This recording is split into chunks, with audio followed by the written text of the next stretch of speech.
There's always been two ways to solve the problem of the press having the power to abuse innocent people for profit, and the equal problem of the press really effectively running the country because they're blackmailing and terrorizing our elected politicians.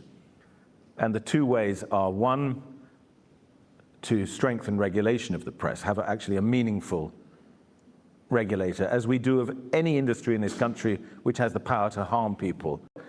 But the newspapers, meanwhile, were allowed to continue to regulate themselves and have, demonstrated repeatedly over the last few decades that that simply doesn't work. But because so much of our press has been captured by big business, big oligarchical owners who care about their profit line most, and their political agenda and power second or equal, I think you do have to, I think unfortunately government does have to step in, not regulate the press themselves, that would be disgusting, but to come up with an arrangement such as Lord Leveson came up with after a year of this public inquiry, in which you have the press continue to form their own regulator, but there's a little body of decent people who just look at that regulator every year or so and say, is that really a regulator, or is this just you guys marking your own homework again? The other route has always been through ownership.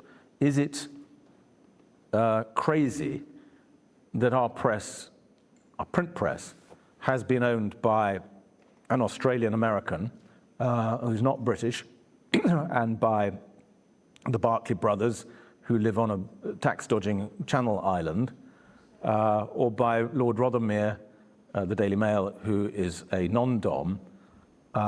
Do we really think that and is it right for them to have so much of the media? Murdoch owns virtually all the fucking media in Australia. And should there be limits on what an owner can own in terms of the media in one given country? And do they need to be native? Should they, should the owner of a British paper have to be British? I think yes. That's always been the second route.